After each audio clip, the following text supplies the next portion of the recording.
Welcome, Soundies, to our Sound for Vision. Oh, no, not Sound for Vision, Sound for Video session. Apologies. Thanks for joining today. Hope everyone's doing well out there. We do indeed live in a crazy world. For those in the United States, I'd just like to give you a friendly reminder to vote. There is no excuse to not vote. And let's make this world a better place. So let's make this world a better place via sound as well. Let's take a quick look at our agenda here and see what we've got going for today. All right, so we have a new microphone in the house, the SHURE MV7.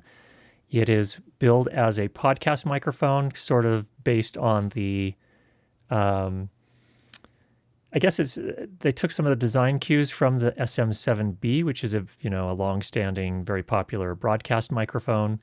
So some people look at it as kind of a baby version of that. I guess you could think of it that way, but it does have some additional features and some kind of digital processing that it does as well. We're not going to look at it in depth in terms of actually, going into the software. We're just going to run an XLR mic out and just give you some initial audio samples, and we'll follow with a full review over on the main channel. So that'll be the first thing we do. Then we'll go to our question and answer session. We had some questions that were submitted ahead of time, mostly audio questions, a few non-audio questions, but we'll tackle those as well. And then finally, we moved this to the end, the Sound Devices 888 menu walkthrough part 2. We started that last week. I think it's probably not something that everybody's interested in, and so we're going to go ahead and put that at the end. So if you are interested, you can stick around. If not, totally understand if you need to get off on other, go do other things or watch other live streams or make some great recordings or whatever it is you're going to do today. Hopefully it's at least one recording. So, all right, let's go to the audio samples first of all. Let me talk about my signal chain here. So right now I'm talking on the Earthworks SR314, but we're going to bring these other two mics in. Everything is being routed through the Sound Devices 888 recorder mixer. That's going line out to the camera, which is a Canon C200, and then that's going HDMI out into the A10 Mini Pro, which is what's encoding the video and audio and sending it to YouTube. So not using the computer for any of this, just so you're aware. So I've got all three mics hooked up to that. Let me go ahead and pull in the other two mics here. So I'm going to mute this one.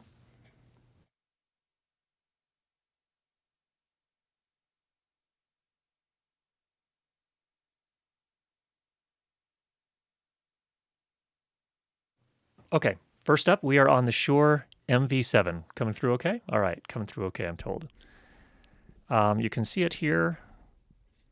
Let's give you a little view of that. They very proudly branded it with SHURE. It comes in both black and silver. We have the black edition here, and I have a mic boom arm that's going to need a little tightening there. There we go. All right. So we're coming out XLR. For those that are not familiar with this microphone or hadn't heard about it yet, it is a dual output microphone. It can come out XLR and USB. It has a USB micro connector. Right now we're coming out XLR into the Sound Devices, as we mentioned before. It does have some controls when you're using it in USB mode. Can't see it very well here. Let me just see if I can get this up to the camera.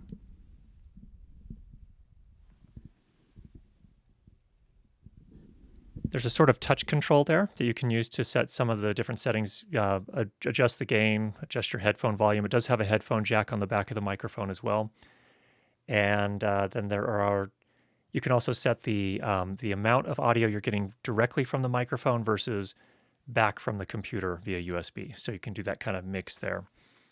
And then on the computer, we'll go into this in the review. It does have some processing that it can do.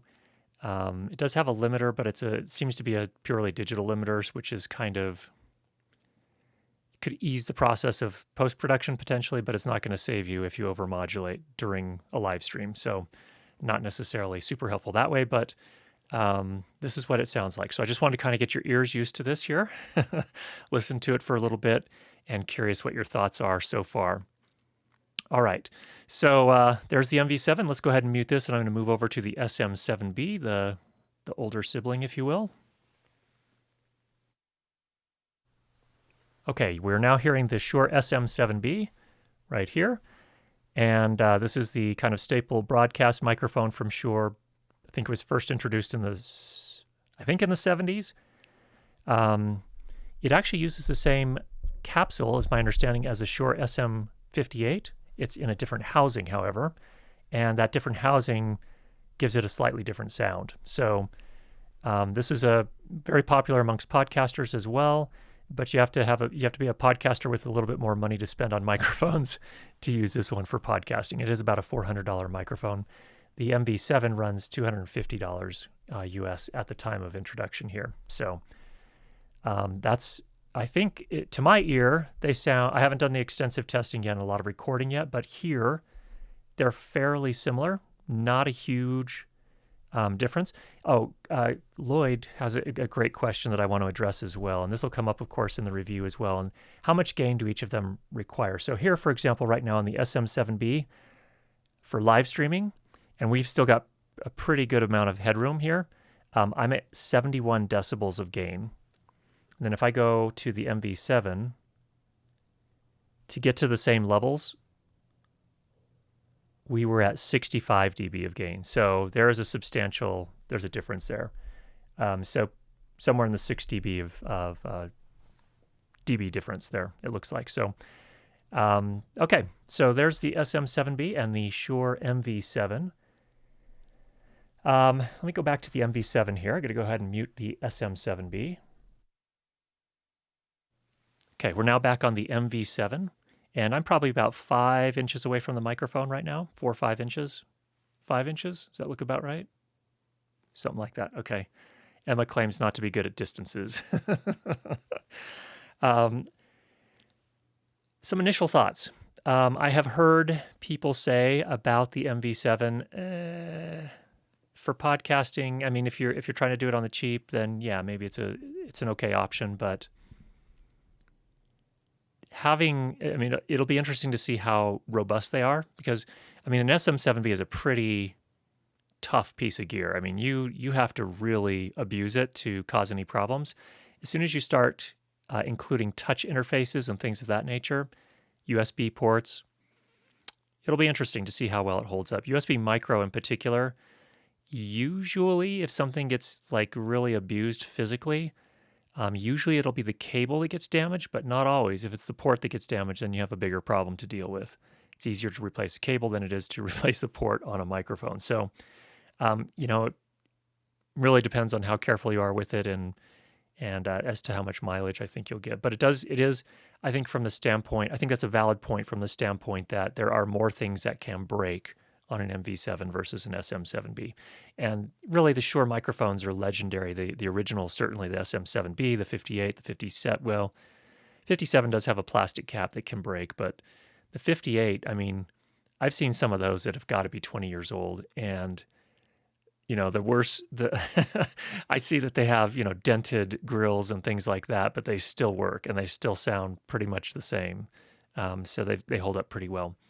So this is really kind of aimed at a different market. Obviously, it is an MV. They tagged it the MV7. They bill it very specifically as a podcast microphone.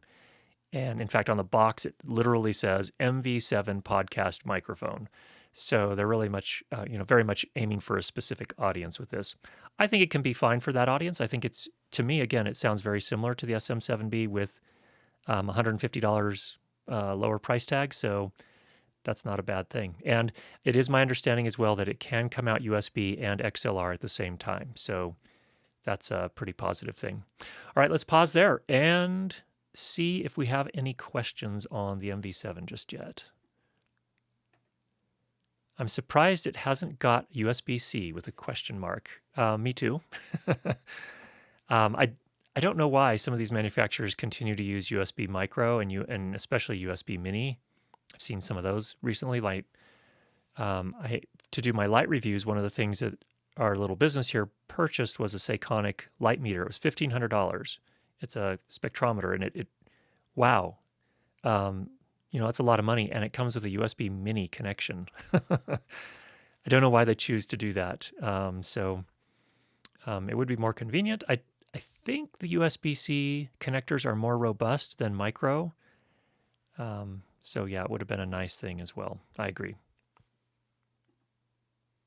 Both sound very nice, but the SM7B sounds a little richer to me.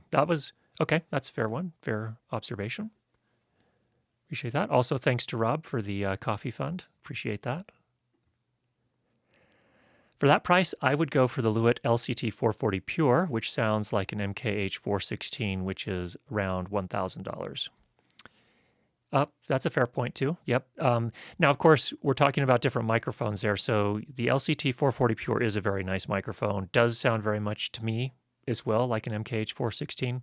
But of course, it's a condenser microphone. So from my point of view, you're generally going to need to be working in a space that's a little bit more forgiving, that doesn't have really horrible reverberation or, a lot of other noise and things of that nature. It's where dynamic microphones kind of, especially if you're doing podcasts on location,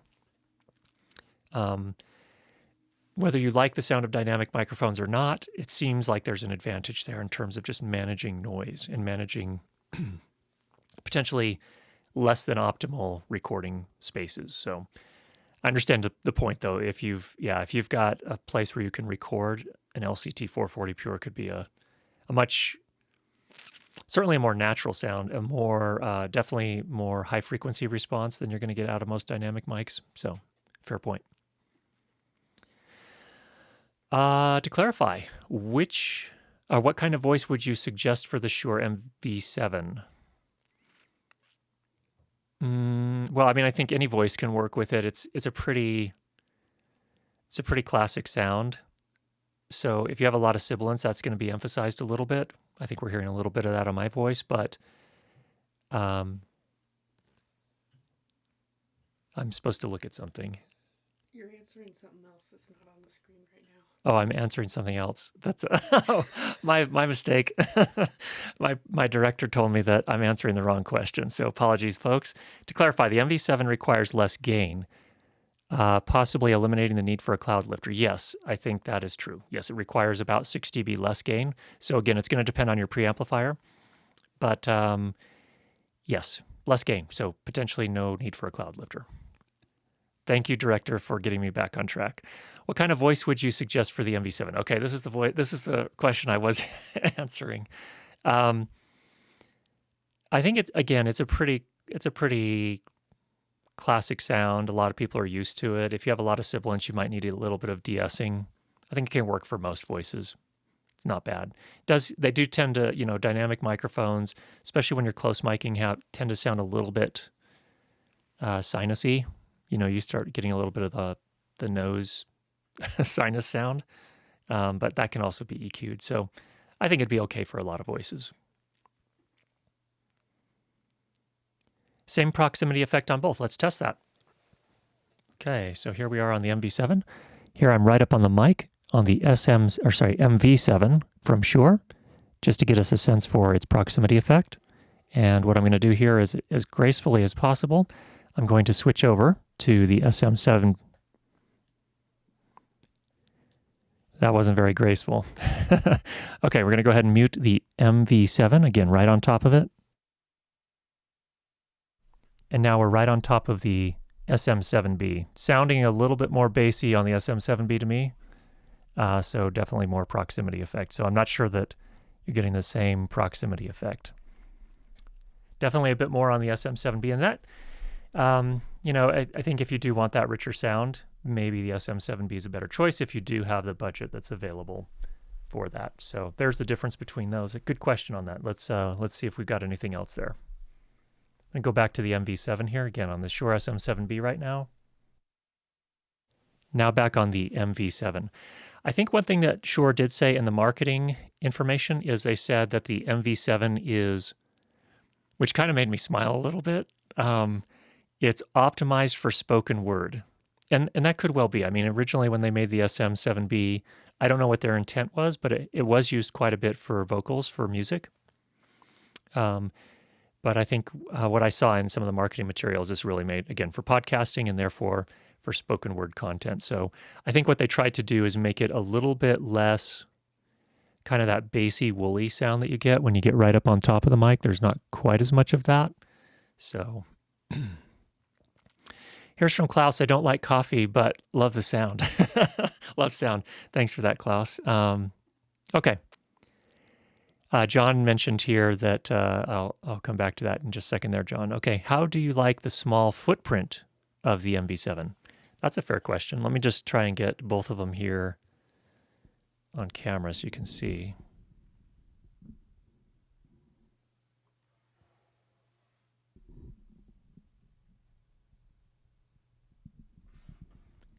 MV7 is definitely a little bit smaller. It's actually diameter-wise, it's about the same, maybe even a little bit larger diameter, but shorter. I actually like the fact that the XLR comes out the back of the mic. On the SM7B, it comes out here, and this actually interferes with a lot of stands and boom arms. In fact, for the boom arm that I have the MV7 on, I can't put the SM7B on it because the way the XLR output is configured, it just doesn't work on this particular mic stand or mic boom arm. Which is kind of funny because, as a broadcast microphone, you'd think you might want to put it on a broadcast boom arm.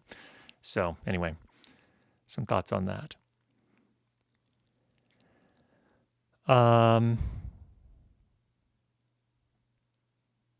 Okay. So John Oates had mentioned much better proximity sound on the SM7B. Yeah. So if you're trying to get that proximity sound, that really rich, bassy sound, you're doing some voiceover that might require something like that, then the SM7B is going to give you all that richness.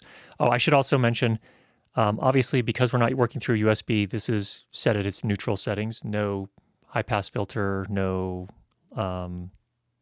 presence boost. And I also set the SM7B the same way. It's neutral, just so you can understand what's going on there.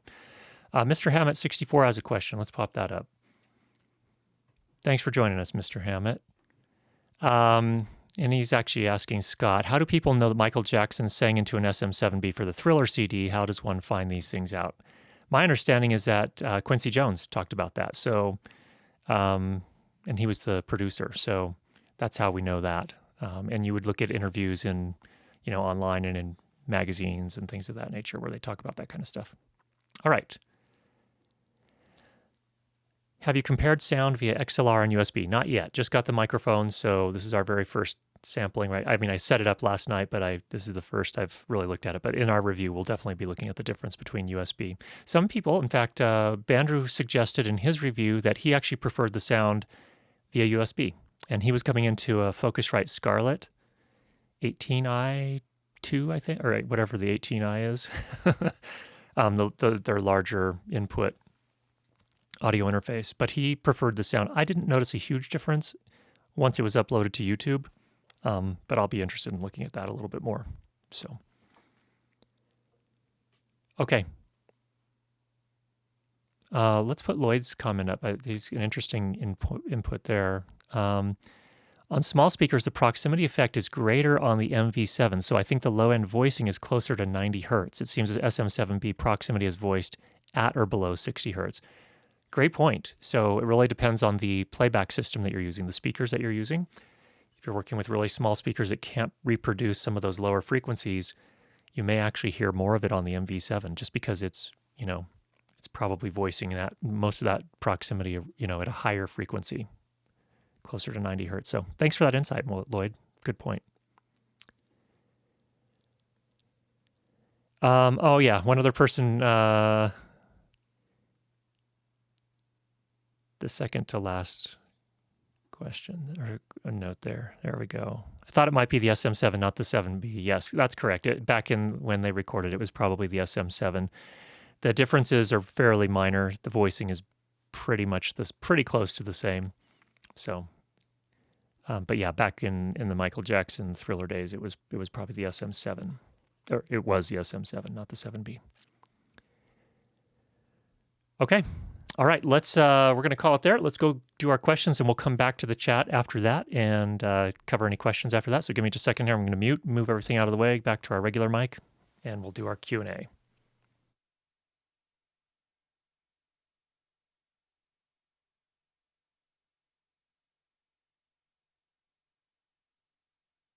Okay, should be back on our regular mic. Sounding okay? All right. Excellent. Going into the questions. First up from Chris. I'm only getting back into the indie filmmaking, into indie filmmaking after a long hiatus and started unpacking some old gear. Apparently, I have a Countryman B6 and an AT897 circa 2007-ish. What I didn't find in this dusty box are any XLR cables to test them out. And living in a small mountain town, the nearest store where I might find one is quite far, so that trip ain't happening today. Good call, stay home. I'm curious if you have any insights on the longevity of mics in general and any specifics on these two brands in particular.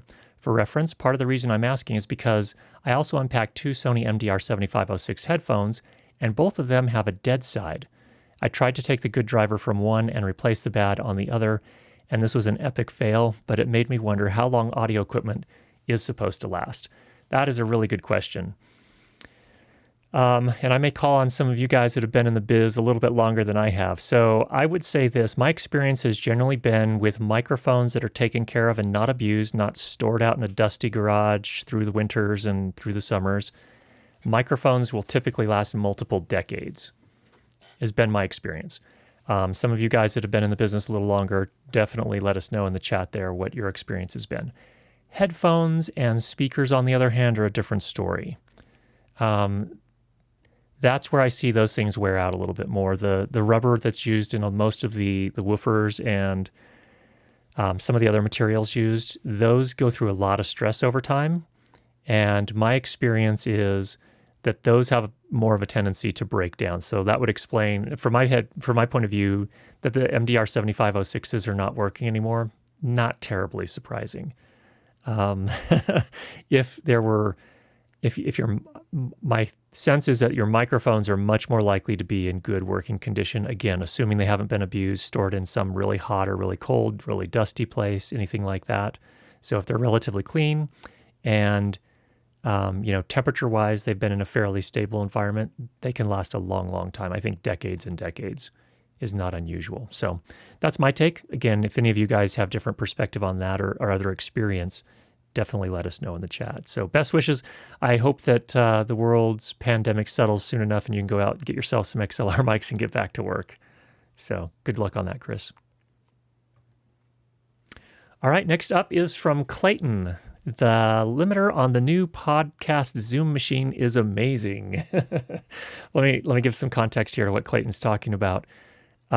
We just posted a review yesterday of the Zoom PodTrack P4. It's a little $200 recorder that one of the things I mentioned was that it has a limiter, and the limiter actually works surprisingly well. I was actually pretty impressed because I assume that it's a digital limiter.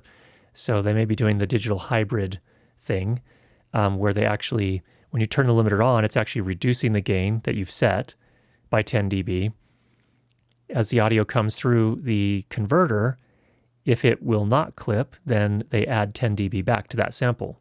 And they do that for every single sample. So, 44,100 samples per second. And it works really surprisingly well. That's Zoom's sort of approach instead of just using an analog limiter for whatever reason. So I mentioned that it worked really well, but I did mention if you push against it too hard, just like with any sort of compressor or limiter, that you get a sort of pumping effect. It's not so much a noise, it's an effect or a sound.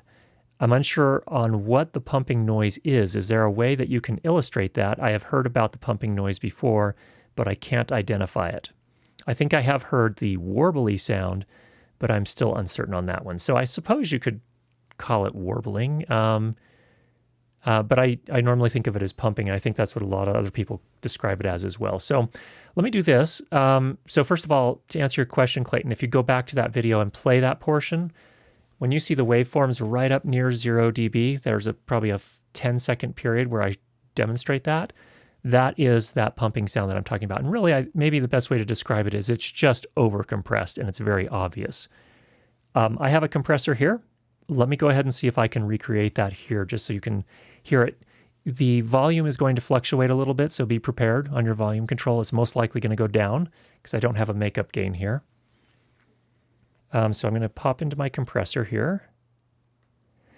All right, right now I have the threshold set to minus 10 dB, and I'm going to drop that down. Actually, before I do that, I am going to change the ratio. Right now it's at 3:1, and I'm going to pump that up to, let's go pretty heavy here.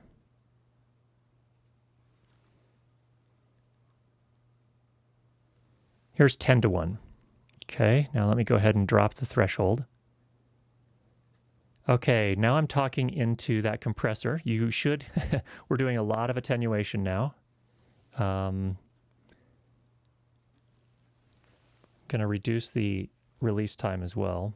Right now the release time is at 500 milliseconds per suggestion from my friend Lloyd there.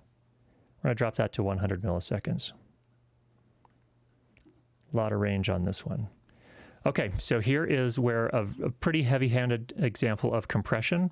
Are you hearing that on your end, Emma? Okay, so here's an example of overdone compression and kind of what I was talking about there. If you push up really hard against the limiter, it may even be more obvious than this, but this is an example of over-compressed audio for spoken word content. So just so you're aware of what that sounds like. I'm going to go ahead and bump it back now because it sounds horrible.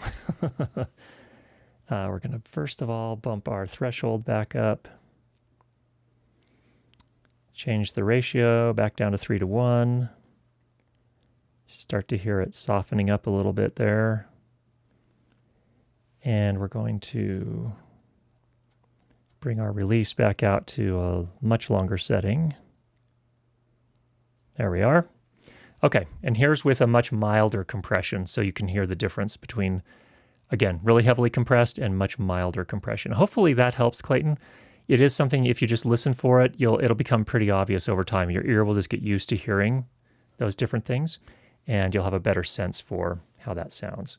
So there we go on compression. Thanks for that question. That's a really, really good one. Again, training your ears, you will start to notice those kind of things. All right, next up, another question from Clayton. How did you generate your totally sweet purple background in your latest podcast review video? That's not a sound question. Next. Just kidding. I'm just kidding. I'll answer that. It is just an RGB light. So that's a concrete wall behind me, the same concrete wall I have behind me in most of my reviews. And I just used a Lupo Super Panel 60 soft full color LED light. It's a beefy light. But you can do that with any RGB light. You have to have enough power to fill in the whole wall. That's what we did there. But that's a bigger LED light, and just turned it to purple and turned it on. Now, the one that actually, let me talk about that light for just a minute. Fair enough. This is sound for video, and with video we use lights as well. So with that light, it's an expensive light, $2,500 for that light. But it has become a staple for my corporate video work because it's so fast and easy to set up and use. I can pop that on a stand. I don't have to put a softbox on it because I'm doing mostly talking head. I can get it in close enough. It's soft, wraps around the face. Really super convenient, especially if I have to do a shoot in one room and then run over to another room and do another shoot there, and those kind of circumstances. So really convenient that way. Easily fits on the rock and roller cart that I've got. So really good that way. The one downside, and another thing I really like about the light, it's RGB, but it's also bicolor. So you can go from, I think, 2700 Kelvin, so tungsten-y colored, all the way well past daylight colors. So you can really match pretty much any light. And probably most importantly, maybe not most importantly, but very nice, something you only really see in pro level lights is the ability to adjust your magenta green balance. Super important for LEDs over time because they'll tend to green up over time, where you may need to dial in a little bit more magenta to get them balanced again. So those are all the cool things I like about that light. It's also got a diffusion panel on the front built into it, so it's already soft. Now, downside. There's one downside to that light. It emits a 17,500 hertz noise. I don't know what. It's probably the power supply that does it. So what I often have to do is that once I film with that in post, I have to do a little de-hum plug-in to get rid of that little hum. And once I've done that, it's all good. A lot of adults can't hear up there anyway, but in case the younger audience or the super hearers out there, I don't want to annoy them. So I do generally have to do a little bit of a cut there. It's the only downside I've found with those lights so far. So that's a long answer to your short question. Thanks for calling it totally sweet. All right, we do have one more question that is not audio related, but we're gonna answer it anyway. I'm gonna get up on a little bit of a soapbox, so I'm gonna just give you. Actually, thank you, Daniel. Back on the Lupo, this Lupo 60 is currently $29.88 at B&H, so it looks like the price has gone up since I got mine. Okay, so let's go to Richard's question really quickly. I've been going back and forth between the Red Komodo and the Canon C70. Since I'm already heavily invested the Canon RF system and have the RF5, I decided to go with the C70 to complement the R5. Any thoughts or future plans for either upcoming cinema camera? Okay. Yes, but it's coming from my very biased perspective. So corporate video shooter, educational video shooter. I'm not the DP when I'm making narrative films. When I'm making narrative films, I'm the sound mixer. So I'm not making. I always want my videos, whether educational or corporate, to look nice. I want them to look, even dare I say it, cinematic. I don't need them to look, like doomsday, but I need them to be interesting looking. And so I strive for that, but I have a very specific set of needs. And so I would be very biased towards one of those cameras. In fact, I will confess here, I have a Canon C70 on pre-order. And let me explain why. For me, with corporate work, for the longest time, I just did sit-down interviews. And so I thought, autofocus is not all that important for me because I just don't, I don't do a lot of that stuff. But then I found myself in a few circumstances where the corporate client said, hey, we want to do a kind of a walk and talk kind of thing. It makes sense to walk through the factory while we're talking about these different things. And as a solo operator, I can't be focusing, operating camera, operating sound all at the same time. And so at that point is when I realized, okay, autofocus actually makes a difference for me and it's important for what I'm doing. And so for that main reason, that's where the Canon cameras became a lot more interesting. The Canon Cinema line of cameras became a lot more interesting to me. And I bought the C200 around the time the pandemic hit, so I haven't had a chance to use it a lot for that. It's mainly been it's become a webcam just because I don't have corporate work to do right now. So that is what it is. But that's why I pre-ordered the C70. Another thing that I think is really important to consider that a lot of people don't consider is a lot of people are like, oh, yeah, but it's red raw, R3D, amazing, blah, blah. And yeah, that's cool if you need that and if there's value in it for what you're shooting. As a corporate video shooter, I almost never shoot in RAW. I get my white balance right and I get my exposure right. I have a light meter for that.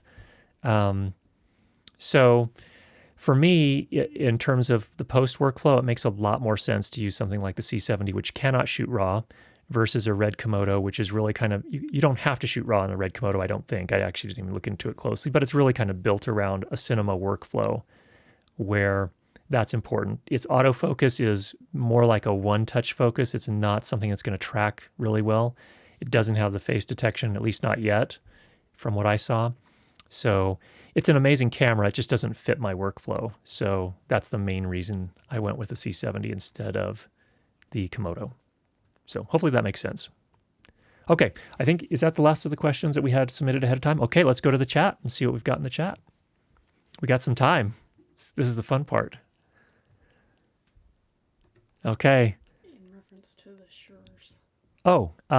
In reference to the Shure MV7 and the SM7B, are the capsules similar in design? I don't know. I don't know the answer to that question, so I'll take them apart and see what I can find out. Here's just a kind of a view there. From what I've seen so far in some of the reviews, I've seen them take them apart. I don't think they're claiming it's the same capsule. I'd be surprised if they were, actually. But we'll take a closer look at that. It's a fair question. Who do you think this is aimed at? This is a question from Rob, and this is in regards to the MV7. The MV7 is very much aimed at podcasters who probably don't have an audio interface or a channel strip or any sort of that kind of audio gear. They want to start out, they have a USB connection directly to their computer, and at some point in the future, they might invest in some sort of audio interface or field recorder or something else that would make more sense to plug into. So that's my sense. This is really it's a kind of a gateway product for the Shure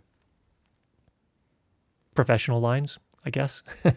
The Motive line of microphones is very much made for enthusiasts, and I've always had the sense that the reason that they made that whole line was to reach part of that market. It's a huge market, Podcasting has been huge for a long time now.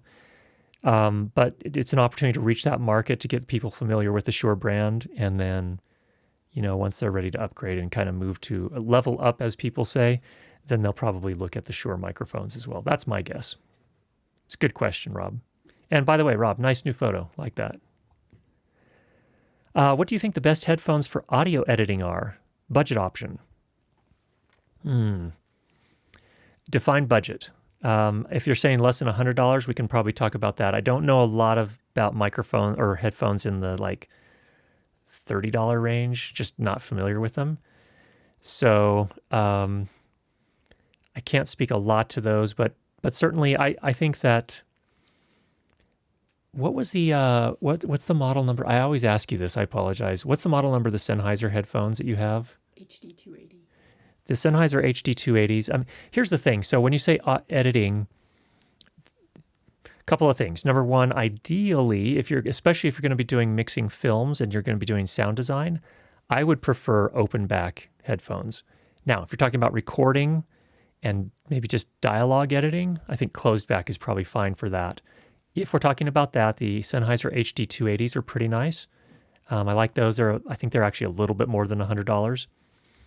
Sony MDR headphones are okay, again, for audio editing. Same thing that Vincent Chen just said here. Thanks, Vincent. It's good to see you again, Vincent, by the way. Thanks for joining us.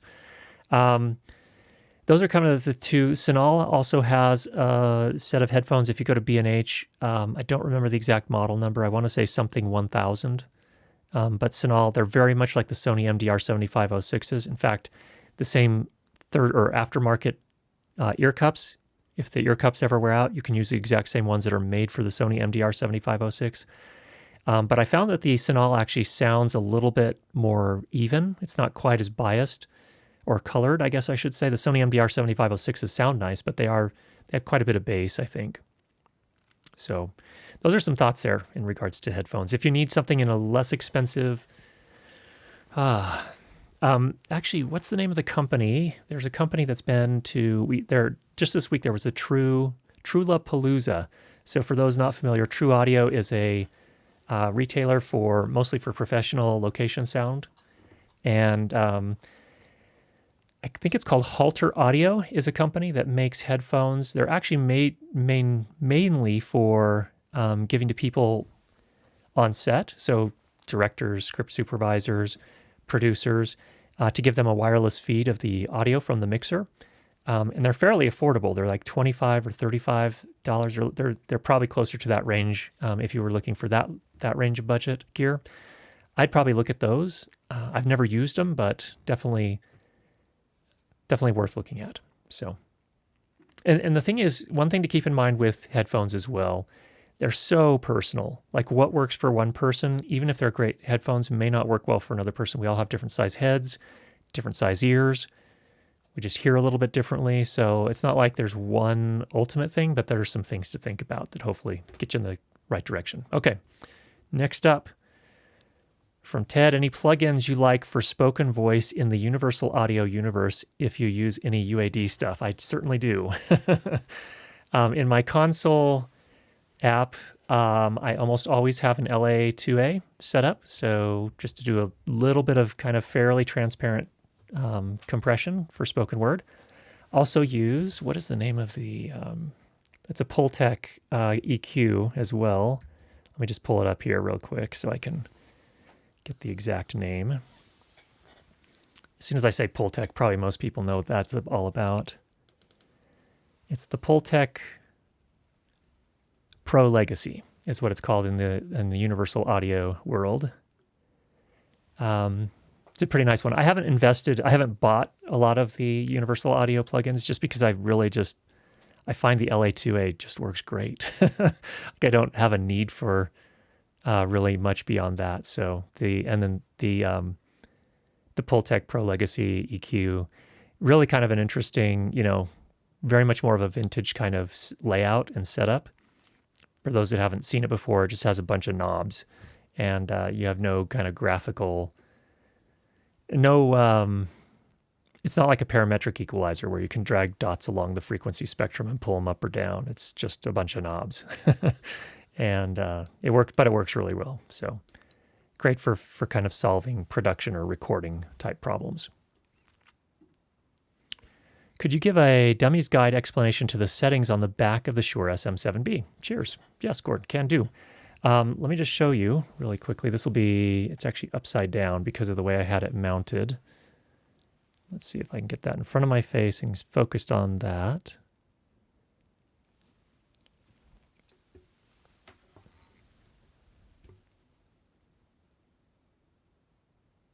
Okay, so there are a couple of switches there.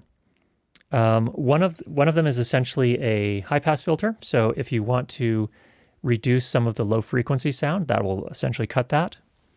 And then the other one is a presence boost. So if you're feeling like if your voice or whoever's voice you're recording has a less kind of high-end articulation component to it, then adding the presence boost will add a little bit more sparkle and a little bit more crispness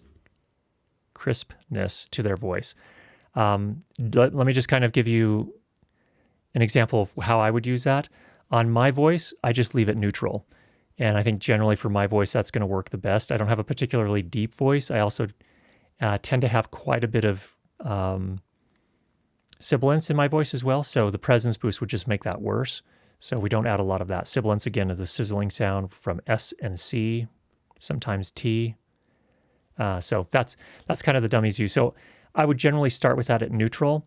If you're feeling like the sound is sounding a little bit too kind of woofy and really rich, bassy FM radio announcer kind of sound to it, you might want to put in the high-pass filter to cut the low end. That's the one on the left. And then if you're getting too much, or if you're feeling like things aren't crisp and clear enough, then you can add the presence boost as well. So that's how I'd approach that. From Greg, talking about the 17,500 hertz hum, you don't normally roll off the high frequencies in post for dialogue? Not necessarily. Not necessarily. It depends on what I'm doing, but typically I'll leave most of that content there. If I'm, well, it depends. Let me clarify. If it's just spoken word and I'm not doing any sound design, not doing a short film, then yeah, generally I'll leave a lot of that there. If, on the other hand, I'm mixing it into a larger sound design, then yeah, I'll cut that off. I'll attenuate some of the high frequencies just because I don't need them. I don't want them competing with some of the other sound elements. So for regular spoken word, though, which is 90% of my work, then, we will have a little mix of music at the start and the end typically, but generally we don't run music through the whole thing. But if we do, that's where I'd roll off the top end. So good question. And very much dependent on context. So glad you brought that up. Alarm, have you ever exported an AAF with 32-bit audio for Pro Tools? Premiere seems to only allow you to export 24-bit files in the AAF export settings. Any suggestions to get this to work?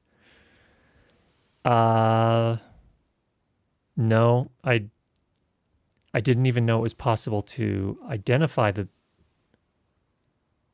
word length in an AAF export.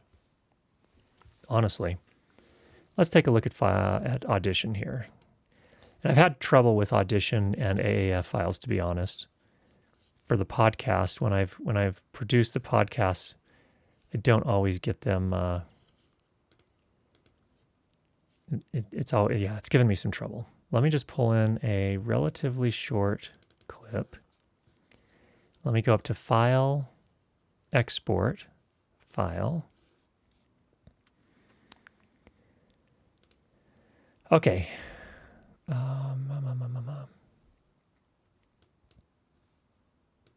Oh, I guess you're right.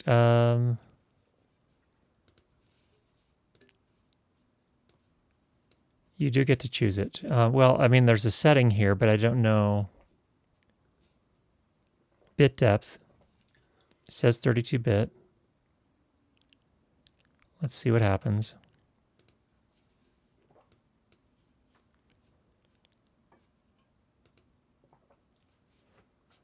I have to choose a new location. Sorry for the wait here, people. Let's go ahead and put it on the desktop.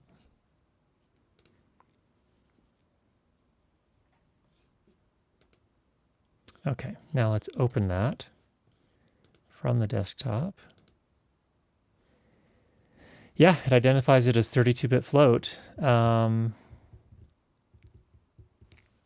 apologize. I don't know that much about AAF format. AAF format. I'm sorry. I was thinking I apologize. I'm gonna do the right thing here and tell you I'm sorry. I don't know. I will look into that, and let's talk about that again in the future. If anyone knows in the chat, definitely let us know. If you can help out Alarm here. Okay.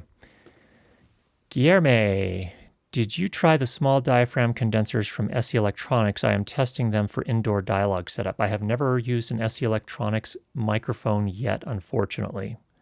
Curious to find out what you find with your testing, though. If you connect a Rodecaster Pro to an iPad, it only sees the stereo interface from the Rodecaster Pro. Is that the same for the Zoom or sound devices recorders, or can you actually transfer the multi-track sound via USB to the iPad?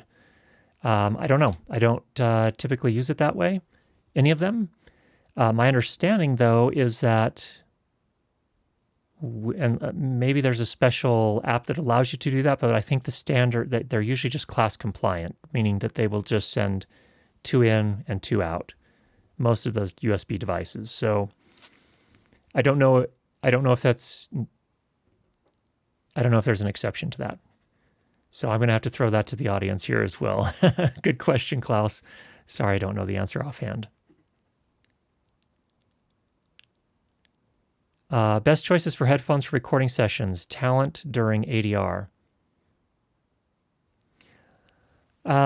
Good question.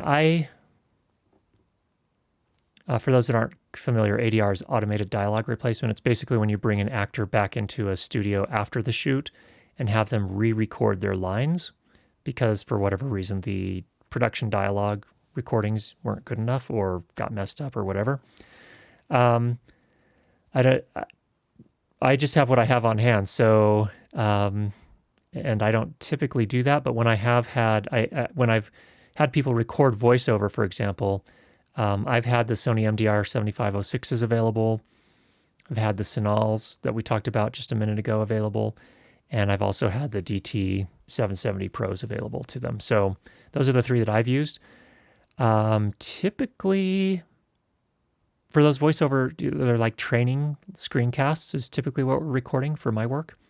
And I haven't had any complaints from anybody yet with any of those 3 different sets of headphones. But if we're generally not doing all day types of recordings. It's usually an hour, maybe an hour and a half. So I think the real test comes when someone has to keep a set of headphones on for more than an hour or more than 2 hours, and then they start to really feel it if it's a mismatch in terms of fit. So I have found the Sonys, for me, they're pretty comfortable, except for people with large ears. If you've got large ears, the ear cups are a little on the smaller side, and so they tend to get a little bit uncomfortable. But the clamping force isn't so bad. I find that the DT 770 Pros are really comfortable for most people as well. They have bigger ear cups, so they'll fit over most people's ears. The clamping force can be a bit much for some people. That's where I'm talking about where it gets really, really personal. And so it just depends from person to person. But those are the 3 I've used and haven't had any complaints with those. Thanks for that, Greg. All right, do you, as a studio professional, fear tinnitus, ringing ears, or have somehow any concern or precautions to avoid acquiring that condition? Antonio, I do experience some tinnitus. I actually had an injury some time ago where a head injury. And so since that time, I have experienced some periodic tinnitus or tinnitus, some people say, where you just get ringing in the ears. Fortunately for me, for the most part, it doesn't last. I usually just need to take a break. I'm very careful about the volumes I push when I'm doing editing or mixing. I keep it as just as loud as I need it, but no louder than that. So I'm not one of those kind of persons you're going to walk into the room, I don't think, with massive blaring speakers.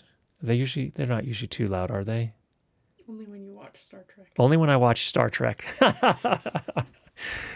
She says when I watch movies, I turn it off louder, and that may be, but I don't think even then it can't be more than about 80 dB sound pressure level. So it's not super loud. So that's the main thing I do is I also try not to live in headphones all day long. That's hard, of course, when you're doing production sound, you've got to have headphones. But even then, between takes, the headphones are off. Just kind of, take care of your ears. Don't push the levels too loud. And I think generally I've been okay. I've also been to the ear, nose, and throat doctor several times, and make sure you keep things clean in there as well. Some of us have a tendency to build up earwax. Not a very pleasant topic to talk about, but stay on top of that as well. All right, some thoughts there. Temporary threshold shift. Do you ever encounter it? And if so, what do you recommend? I've stumbled on the concept just recently. I don't know what that is, Mark. I'm going to confess. I don't know what that is. If you have any information, I'd love to hear more about it. So if you could drop, if you maybe just point to a resource in the chat, we'd love to learn more about that. What are your top 3 desert island microphones? Do we have a price limit? And if we don't, I actually think I have my desert island microphones. I think that as far as booms are concerned, I would probably take the DPA 4017B would be my primary shotgun mic. My primary mic for recording inside of huts on this desert island would be the MKH 8050 from Sennheiser. It's not a perfect mic. None of these are, but I'm really familiar with it, and I love the sound that we get from it. And then as far as lavaliers, I'd probably choose the Shure Twinplex TL48 is the one that I find sounds really good on most people's voices. And that would be probably my holy trinity of microphones for this desert island.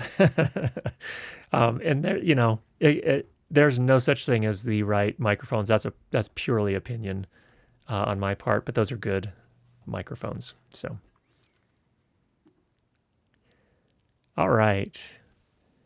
I got this stream in my recommended probably because I searched for ways to make my room less reverby. Any tips on how to do that cheaply for voiceover? Well, yes. The lowest budget way to do that is to get some duvets or blankets or bedspreads and hang them up temporarily if you can. Anything you can do to prevent the sound, especially the high frequency sounds, they're the ones that tend to bounce off the walls and come back into your microphone. So that's the very first thing I would do to improve the sound of your room. Now, if you have a little bit more budget, there are proper sound blankets. Vocalbooth2go.com is a decent place to go to get sound blankets. They're heavier, and they do a really, really nice job. And typically, we talked about this, I think last week or the week before, I would hang them. I would make a little room around yourself. Not too small, but also leave some room between the blankets and the walls of the room. And I think you'll get the best results that way. So that would be my recommendation there. Now, if you have a larger budget, that's when things like this start to make sense, like this. Any sort of bass trapping you can do. You'll probably want to talk to an acoustician to design something for your room if you can. And again, I've mentioned this 100 times, but these are from a company called GIK Acoustics. And when you make a purchase, they will give you they essentially assign you an acoustician to help you design the best plan for your room and which bass traps to use and how to place them and so on and so forth. So that's what we did here. All right, here. Oh, good. Back to the temporary threshold shift. Temporary shift in auditory threshold may occur suddenly after exposure to a high level of sound, a situation in which most people experience reduced hearing. Ah, okay. Only occurs after loud sounds. It's a safety psychoacoustic mechanism the human brain and ear makes when dealing with sudden loud sounds. Thanks, Ken. That would... I think I probably have experienced that. I remember we went to a parade that Emma was actually marching in with her marching band. You weren't there at this particular moment. We were getting ready for the parade. I can't remember. The band director asked me to go, or I went to go do something to go position myself as a band walked by, and there was a military group, and they, without warning, at least no warning that I saw or heard, they shot off a massive gun. I don't know what, it was a huge thing, and I was not prepared for it. And yeah, I think I experienced this exact thing where everything was sort of muffled for the rest of the day. So take care of your ears. So one of the things I do is I have in the bag that I take to work with me, it's a bag that I have with me almost all the time. I have a set of earplugs. I have, in this particular case, I'm using Heroes. You can buy them on Amazon or lots of other places as well. They're supposed to be a little bit better than just the foam earplugs from the standpoint that they're supposed to color the sound a little bit less than the foam does. The foam will generally pick up the high frequency stuff, but not as good at the low frequency stuff. And these are supposed to be a little bit more even. I actually sometimes wear those to movies back in the days, remember when we used to go to movie theaters? And maybe Vincent, it was a howitzer. I just saw your comment there that went off. But I would definitely keep some ear protection with you at most times.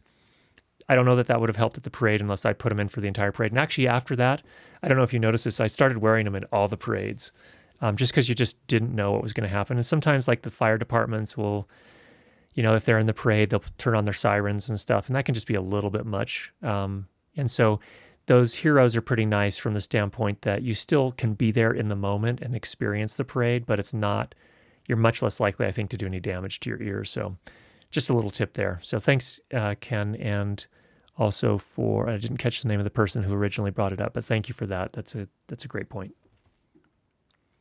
Have you found less electrical noise from the headphone port with the MixPre 10.2 versus the 3.2 when used as an audio interface? I'm getting noise from the 3.2, but not the 10.2. Wow, Ron, I have not noticed that. I don't typically use them as an audio interface, to be honest, because I've got a Universal Audio Apollo here, but I'll take a look at that. I haven't noticed that. I don't know if anyone else has noticed that. Let us know in the chat below. What's the dynamic range between 8 series and the MixPre 2? I checked their website. It seems the 8 series are 120 dB and the MixPre 2 are 142. I'm confused. Specifications. I've also heard Paul say something about the 8 series preamplifiers having a wider dynamic range than 120, closer to 140. Well, the difference is, so here's one thing. MixPre 2, when you're in 32-bit float recording mode, they have multiple analog to digital converters per input. And I think it's actually more than 2. I think it's 3 or more. So that automatically gives it an edge in terms of being able to report a wider dynamic range specification. The reality is that you have to have the right microphone to be able to take advantage of that. So your wireless mics generally are not going to be able to do that, or anywhere close to that. And even a really good condenser microphone, a lot of them are not going to be able to do that either. So you're going to be more limited by your microphone than the input. The 8 series is really not made, from my point of view, it's really a tool for production sound mixers. And production sound mixers, so take all this with a grain of salt. This is my perspective. My take on it is that production sound mixers don't necessarily need 32-bit float. In fact, I think in most cases they really don't. And so, most post workflows, if you're working on narrative films, aren't really set up for 32-bit float. They're not expecting it. I think if you sent it to a post house, they'd be scratching their head like, what is this? Anyway, so very few of us need that much dynamic range on a regular basis. And so I don't know what else to say about it, I guess. If you're a solo operator, you're doing the camera, you're doing the lighting, you're doing the sound, you're doing the directing, it can be nice to not have to worry about gain. You might get the gain setting wrong, your gain staging wrong, and you're probably going to be okay with the 32-bit float recording. That's great. Production sound mixers don't need it for that purpose, at least. If they're collecting sound effects, then maybe they might use it, and then they might have a MixPre on hand to do that. Or rent that or whatever is necessary, but typically just not needed for production sound purposes. So, all right, we are at the end of our time for question and answer. I apologize. We did not get to all the questions. Great input today. Apologize. There are some of those questions I couldn't answer, but hopefully the community has been able to help out a little bit here. What we're going to do now is we're going to go ahead and cut over to the Sound Devices 888 menu walkthrough part 2. We're going to pick up with the, I think it's the record menu. We'll go ahead and roll that, and then I'll come back in. We'll say goodbye and catch you next week. Let's go ahead and roll.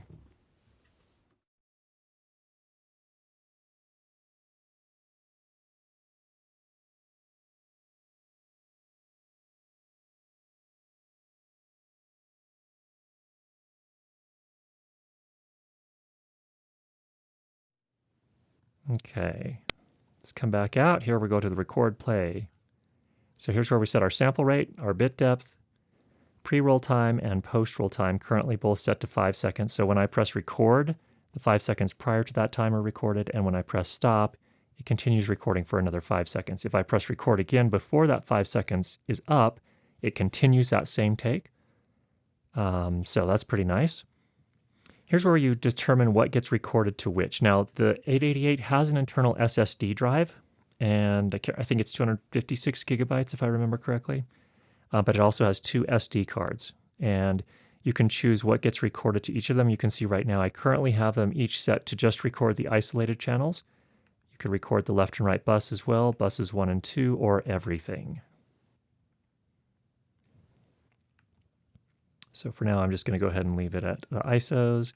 Oh, you can also do a pre-fader and post-fader. You can also choose if you're going to record to AAC, you can choose the bit rate. You can see we can change that up to 256K bits per second. And then also the wave format, you can choose RF64, which can actually do larger files. It's nice if you're doing a long form piece there, so it doesn't split the audio files into multiple files if they're really long or really large, technically. And then the default playback drive. So when you do press play, where is it going to get the file that you want to play back? And the default, I always leave that set to the SSD. Okay, next up is the files menu. This is a big menu. But what I want to do is, first of all, take the take list. This is all the files that we have recorded so far, and it gives you all the metadata on each of them that you've entered. You can go ahead and you can jump in and edit them. So for example, here, if I wanted to change what we're going to do on the next take, here's where I would change the scene name. I can use any of those that I've used before, or I can add a new entry. And if I do add a new entry, I get this keyboard interface. We'll pop back out. You can reset the take number. You can give a project name. Here's where you also set the channel name. So here, for example, I should change this to, we actually have the MKH416 connected right now. And then here we have a lavalier to channel 2, so on and so forth for all 16 bus channels plus bus 1 and 2. I want to take a look at the files. Here I can see what is available on each of the storage media, so the SSD drive, the 2 SD cards. So you can see it's registering as 219 gigabytes. It actually reserves some of it just for the file system. But you can see with our current settings, we can record over 99 hours additional here. And even here with this 32 gigabyte card, I can record an additional 55 hours. Get a lot of people, it's funny, they want to buy these really big SD cards. Like, I want a 512 gigabyte SD card to record my audio. I've never heard of anyone doing audio that long form. That would be weeks of data. So you really probably only need the smaller cards. And so I'm usually shooting with 32 gigabyte cards, even for the bigger jobs. It's usually plenty. Okay, coming back out. File list, we looked at that before. Here's where you enter information for your sound report. So for example, here you would give this a roll number, session, producer, director, name of the job, location, your name, phone, email, name of the client, the boom op, you give everyone credit that they deserve. So that'll go into the final sound report. You can increment your scenes by character or by number, so you have some options there. You can choose when to reset your take. So that can either be when you move to a new scene or a new folder. And in this case, I leave it to scene or folder. You also saw in there, this is where you can format the drives, so the internal SSD, the SD cards, or you can connect to your computer via USB and transfer the files off of the 888. Let's see. Let's go to the slate, comms, and returns. This is a part of the 888 that I have not used yet, but you do have some integrated comm support with some ports on the side. Right now I'm using the internal mic as the slate mic. So there's a mic, where are the little holes for that? Don't remember where they are on this one, but there is an internal microphone. You can set the gain. You can route the slate. So right now it's routed to every single channel, every output and every bus and headphones, just so it goes everywhere, which makes sense usually for a slate. You can also do the routing for your comm send. So where you want that to go in terms of outputs. And you can also send it to the buses and to the headphones if you choose to do that. So you have flexibility there. Return, you can set the gain on the comm return, which is one of the ports over here. And you have two returns, actually, the return A and return B, as well as the comm return. So this could be 4 camera returns, for example, if you wanted to change the gain. Next up, we have our super slot, and we have, you can see here, 2 receivers. So we have 4 channels of wireless in the SL2 slot. Right now, I can go ahead and turn the power on to that. See that? This will come on right here. There we go. So you can control the power for each of the individual slots. And of course, we have a DC output on this as well, so you can tell whether that's on or off. You want to turn that off if you're not using it. You can actually send bias power to your antennas. You can apply some attenuation to your antenna. You can apply a filter to your antenna, so whatever frequencies you're using, you can filter just to those frequencies. So I leave it here in the United States, for example, at 470 to 614, which is where I'm operating. Filters everything else out. With antennas, you can actually turn on the LEDs or turn them off. You can have remote antenna control if you're using, I believe, smart antennas. And then you have your RF history duration. So when you do a scan, how much history you take on there. So this is going to start, it can do an RF scan here. And you can see it's looking through the different frequencies to see where there's activity within our spectrum around here. Got a little something going on there. And what I can do is I can move this to see exactly what frequency those little spikes are at. Oh, there's definitely something there. So there's some activity here somewhere in the 480 something. If I pop back over here, this spike right here,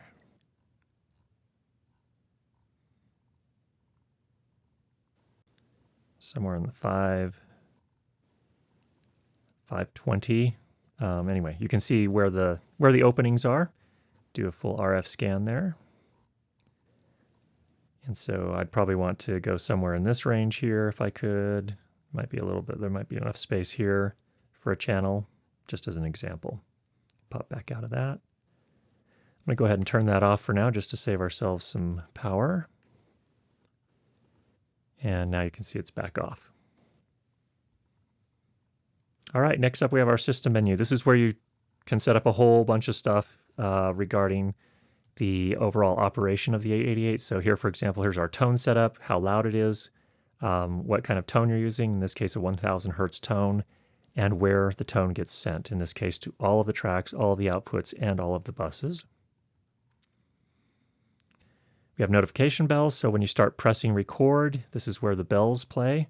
It's just a little tone that lets you know you're recording, or when you stop recording, and you can choose when it actually sends those tones. So here, for example, when card space is getting low, it will tone. When there's a warning, it will give us a tone. When the power is low, it will give us a tone. When you record and stop recording, it will give us a tone. And this is the level at which it sends that tone. It's a pretty comfortable level at -20. You can calibrate the faders. So, of course, these have, they're digitally tied to the settings on the system, so you need to go in and calibrate those from time to time. Also calibrate the time code clock, set the brightness of your screen, set your date and time, so on and so forth. So here's where you manage your plugins. Right now, for example, we have our Noise Assist plugin. You do your firmware updates, version info, expansion ports, so on and so forth. You also saw Bluetooth there. That's for the mobile app that you can use. All right, controllers. If you have external controllers, here's where you set those up. Not going to spend a lot of time there. And then we have a quick setup where you can basically save all of your settings to a card or the internal drive and be able to call those back up as well if you want to, and also go to the factory settings if you choose to do that. So that's pretty nice as well. All right, so let's go into the channel menus. We are running kind of long here, but I want to come in here. Here is where you can set a variety of things. So you can see, actually, let me go ahead and I'm going to disable that channel. Let's come over here where you can actually see channel 4. I'm going to go ahead and change that to input number 1. So I can route any input channel to channel 4, which is what I'm going to control right here. So I'm taking input number 1 at mic level, and I have phantom power turned on. And you can see there, yep, it's picking up channel number 1. So what you're seeing here is actually connected to physical input number 1, and it's coming into channel 4 now. I can choose to, let's see here, I can link this channel to another channel if I wanted to do a stereo recording. I can turn on my high-pass filter here at 40 Hertz, and I can also change, I can change this setting. So I can go all the way up to 320 Hertz. Normally I go pretty mild, unless I need to get a little more aggressive, but usually 40 or 50 Hertz maybe. Here we can invert our phase. We can apply a delay. So for example, with some digital wireless systems, you may want to apply a delay so that it's in sync with your wired microphones. Here's where you can turn the limiter on and off. And now, just with the latest firmware, we have a compressor as well. So I can set up a compressor on this individual channel if I need to do that. I can tell whether the isolated channel is going to be recorded pre-fader or post-fader. So if I wanted the fader to actually affect the isolated recording for this track, I could change it to post. Normally I leave that to pre. Let's come over here. I have an EQ. I can apply EQ here. You can see that I can turn that on, pre-fader or post-fader. It's now active. Or no, is it bypassed? It's bypassed right now. Now it's active. So I might want to, which one are we working on? Working on the low frequency. Let's go ahead and bypass it. I'm going to leave it off for now.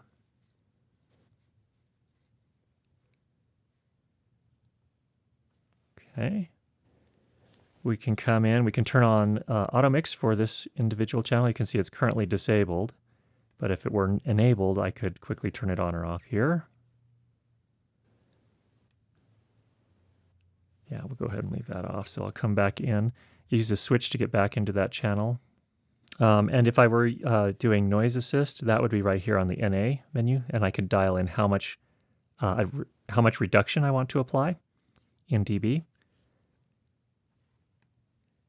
All right, here is where we send to buses. And so channel 4, we can send, you can see right now it's going to left and right buses, but we can also send it to these other buses. And you can apply gain for those individual buses. So how much gain you apply to this track as it's sent to that bus. You can set it pre and post fader as well. All right, so currently this channel was not armed. It is now armed. And here we have our pan. You can quickly pan it left, center, or right. And I can mute this channel if I need to. You can see the ring LED turns on when I do that. Okay, so that is the channel menu.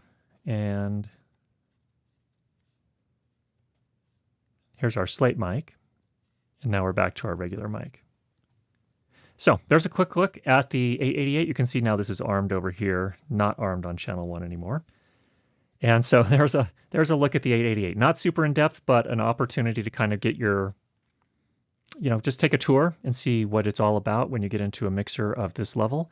Obviously, it is pretty sophisticated. You can do a lot of stuff with this that you cannot do with the more consumer-oriented recorders, such as the Zoom, various recorders from Zoom, even the F-Series is not quite this sophisticated. Same with the Sound Devices Mix Pre. So it's not just about audio quality and the quality of the preamplifiers. There's a lot more that's going on here. A lot of outputs, a lot of inputs, Dante, all these different things that make this a very, very flexible piece of kit for sophisticated shoots. All right, so there we go. I hope that was helpful for you guys. Thanks so much for all the comments and questions and all the support you all give me and you showing up to the live stream. It's super enjoyable for me. I hope it is for you as well to chat it up every once in a while here, talk about all the soundy stuff, and hope you get out there, make some great sound this week. We'll talk to you again soon. Take care, everybody.